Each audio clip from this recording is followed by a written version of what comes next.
Haydi Türkiye. Şimdi omuz omuza verme vakti. Biz bize yeteriz Türkiye. Koronayla savaştığımız bu süreçte hepimiz elimizden geleni yapmalıyız.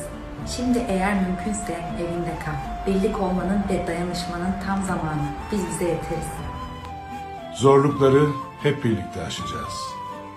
Biz bize yeteriz Türkiye. Gün yardımlaşma, dayanışma, paylaşma günüdür. Biz bize yeteriz Türkiye. Covid-19 ancak birlik olursak yenebiliriz. Biz bize yeteriz Türkiye. Birlikten kuvvet doğacak, kötü günler geride kalacak.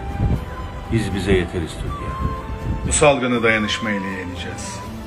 Biz bize yeteriz Türkiye. Biz bize yeteriz Türkiye. Dayanışmanın gücünü gösterelim. Biz bize yeteriz Türkiye.